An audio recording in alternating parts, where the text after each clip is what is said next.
Hello दोस्तों, नमस्कार। मैं हूँ रेखा उपाध्याय। ये है नीरज भक्ति भजन, वो है सीधा भक्ति भजन। आज हम तीनों बहनें मिलके एक बहुत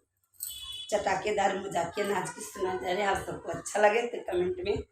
जरूर बताएं। डोल सिकिया के जैसे मोर पतर का बालमा,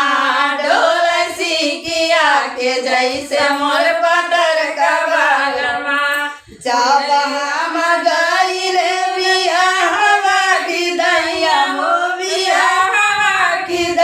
मोर पतर का बालमा, मोर पतर का बालमा, मान लड़का के नहीं मोर पतर का बालमा,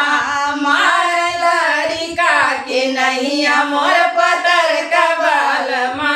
डोल सिकिया के जैसे मोर पतर का बालमा, डोल सिकिया के जैसे मोर पतर का बालमा, जब हम गईल गवानवा की रेलिया, गवानवा की बेरिया, मोर पतर का बालमा, मोर पतर का बालमा, हमके हाथवा से खिया मोर पतर का बालमा, हमके हाथवा से खिया मोर पतर का बालमा, डोल सिकिया की नहीं मोर पतर का बालमा, डोल सिकिया की नहीं मोर पतर का बालमा, तीसरी बार हम गाइले कवनवा, गाइले कवनवा, मोर पतर का बालमा, मोर पतर का बालमा,